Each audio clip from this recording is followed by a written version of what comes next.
Big boss Marathi season 6 हा कोणत्या तारखेला सुरू होणार याची प्रेक्षक आतुरतेने वाट पाहत होते. तर अखेर या सीझनची तारीख जाहीर झाली आहे. येत्या 11 जानेवारीला बिग बॉस मराठी सीझन 6 हा सुरू होत आहे आणि रात्री 8 वाजता आपल्याला हा पाहायला मिळणार आहे कलर्स मराठीवर. यंदाच्या सीझनचं होस्टिंगही रितेश देशमुख हेच करणार आहेत.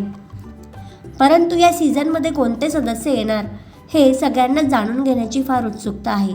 त्यात ज्या 2 सदस्यांची नावे ही स्वतः सकाळ मीडिया तसेच फिल्मी बीट या मीडियाजने पोस्ट केलं आहे.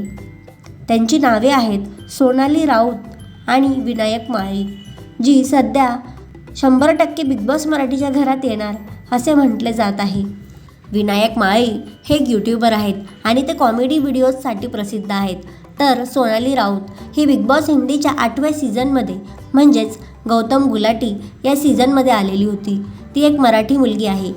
हिंदी प्रेक्षकांना मराठी बिग बॉसकडे खेचण्यासाठी अनेकदा हिंदीतील मराठी कलाकार हे घरामध्ये आणले जातात. त्यासाठीच सोनाली राऊत यंदाच्या बिग बॉस मराठी सीझन 6मध्ये येणार असे म्हटले जात आहे. तर या दोन्ही कलाकारांना तुम्हाला बिग बॉस मराठीच्या घरात पाहायला आवडेल का ते कमेंट करून नक्की सांगा.